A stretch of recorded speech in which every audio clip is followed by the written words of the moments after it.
Hello guys, मैं self Rakesh Kumar Thakur from IIT Delhi. आज के वीडियो में हम लोग ये बात करेंगे कि एक महीने में आपका प्रिपरेशन डिसेंट है तो वहाँ से आप 99 परसेंटाइल से अबव कैसे स्कोर कर सकते हैं। तो उसके लिए बेसिकली आपको ज़्यादा टेस्ट होने की ज़रूरत नहीं है कि 99 से ज़्यादा स्कोर कैसे किया जाए। उसके लिए बस आपको क्या करना है कि आज ही आपको जितना भी चैप्टर्स आपने कंप्लीट कर लिया उसका एक लिस्ट बनाना है एंड उसको तीन तीन ब्लॉक्स में डिवाइड करना है।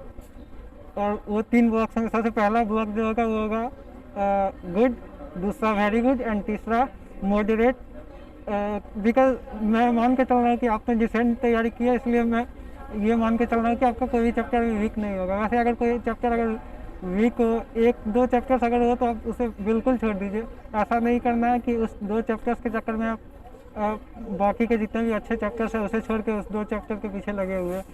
और उसके बाद फिर उस तीन ब्लॉक्स में बांटने के बाद आपको क्या करना है कि सबसे पहले जो आपका इजी पोर्शन है उसको आने वाले 5-6 दिनों में कंप्लीट रिवीजन करना है। रिवीजन के लिए आपको कुछ भी नहीं करना है। सबसे पहले जाके प्रीवियस ईयर क्वेश्चन लगाना है, उसमें आपको जहाँ पे भी डिफ़िकल्टी हो तो आपको बस उसका सोल्यूशन चेक करके ये देखना है कि आपका कोई कॉन्सेप्ट छूट रहा है या फिर आप कुछ सोचने में प्रॉब्लम कर रहे हैं या फिर आपके तरफ से प्रिपरेशन में उस चैप्टर में कुछ दिक्कत है। और सबसे पहले उस टॉपिक को या उस चैप्टर में जो भी प्रॉब्लम है उसको दूर करना है। ये हो गया आपका जो सबसे अच्छा टॉपिक था, उसमें आपको बहुत ज़्यादा कॉन्फिडेंस आएगा और इससे ये होगा आपको कि एग्ज़ाम का डर बिल्कुल ख़त्म हो जाएगा। और एक बात हमेशा याद रखिएगा, आने वाले 15 दिनों में भी एक भी मॉक टेस्ट नहीं देना। जितना भी मॉक टेस्ट होगा लास्ट के 15 दिन में देना। तो हमने ये बात कर लिया कि इजी टॉपिक्स कैसे करें। उसके बाद फिर जो आपके हिसाब से जो मॉडरेट टॉपिक है, इजी के बाद मॉडरेट पे मूव करना। एंड मॉडरेट टॉपिक्स में भी सेम प्रोसेस से सॉल्व करना। सर पहले हम लोग प्रीवियस ईयर सॉल्व करेंगे रिवीजन के लिए, फिर आपको जिस भी क्वेश्चन में प्रॉब्लम होगी उस क्वेश्चन को हम लोग सर्कल करेंगे एंड ये देखेंगे कि वो क्वेश्चन से सॉल्व क्यों नहीं हुआ।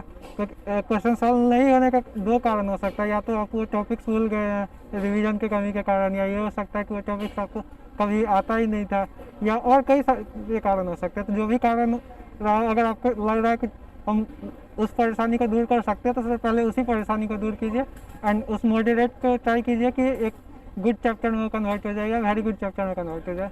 ऐसे ही करके हर एक ब्लॉक वाइज पढ़ाई करना। उसके बाद जो सबसे एंड में आपका जो भी टफ टॉपिक्स बचे हुए थे उस पर जाना, क्योंकि आपका इजी टॉपिक्स हो गए होंगे, मॉडरेट टॉपिक्स हो गए होंगे, तो आपके अंदर एक कॉन्फिडेंस रहेगा कि मैं 99 प्लस स्कोर कर सकता हूँ, बहुत ही आसानी से कर सकता हूँ। तो उसके बाद फिर टफ टॉपिक्स पे जाना है और टफ टॉपिक्स में भी सेम प्रोसेस अप्लाई करना है।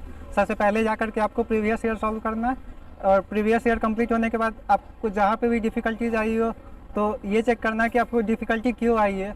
मतलब आपके प्रिपरेशन में कोई कमी था, या फिर आप कॉन्सेप्ट नहीं समझ पा रहे हो, या फिर जो कुछ भी आपको लगे कि परेशानी हो रही है उस परेशानी को दूर करने के लिए आप जो भी कर सकते हो ट्राई करना है। और फिर इससे अगर आपका इजी, मॉडरेट और टफ तीनों अगर कंप्लीट हो जाता तो आपके अंदर एक कॉन्फिडेंस आ जाएगा कि आप कर सकते, तो आप 99 परसेंटाइल प्लस आसानी से स्कोर कर सकते हैं। उसके बाद फिर आपको मॉक टेस्ट लगाने हैं और मिनिमम 5 मॉक टेस्ट एंड में लगाने हैं।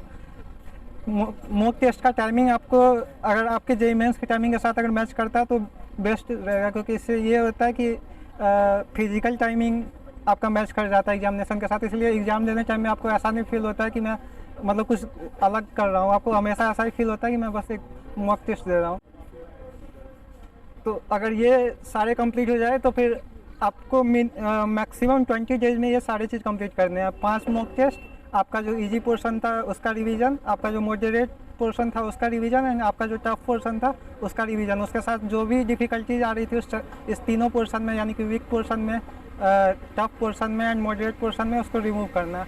उसके बाद 5 मॉक टेस्ट, इतना आपको मिनिमम 20 डेज में करना है। उसके बाद लास्ट के जो 10 दिन बचे उसमें एक्स्ट्रा कुछ भी नहीं करना, कुछ नया टॉपिक नहीं पढ़ना, बस आपको प्रीवियस ईयर के पेपर लगाना। प्रीवियस ईयर के टॉपिक वाइज नहीं, प्रीवियस ईयर के कंप्लीट पेपर लगाने। जैसे कि अब 2020 का किसी भी शिफ्ट, मतलब रैंडम कोई भी शिफ्ट उठा के उसका पेपर सॉल्व करना स्टार्ट कर दीजिए। 2021 का कोई भी रैंडम शिफ्ट उठा करके और उसका पेपर सॉल्व करना स्टार्ट कर दीजिए। ऐसे आप किसी भी ईयर का कोई भी एक पेपर उठा करके और सॉल्व करना स्टार्ट कर दीजिए। इससे आपके अंदर ये होगा कि आपको ये पता चल जाएगा कि आप कितने नंबर्स के लिए रेडी हो चुके हैं। एंड अगर आपके मॉक टेस्ट में स्कोर नहीं आ रहे हैं तो इसमें घबराने की कोई दिक्कत नहीं है, क्योंकि mock test generally tough prepare कर किए जाते हैं, जिससे कि बच्चे को ये फील ना आए कि आप मतलब आप ज़्यादा स्कोर कर सकते हो।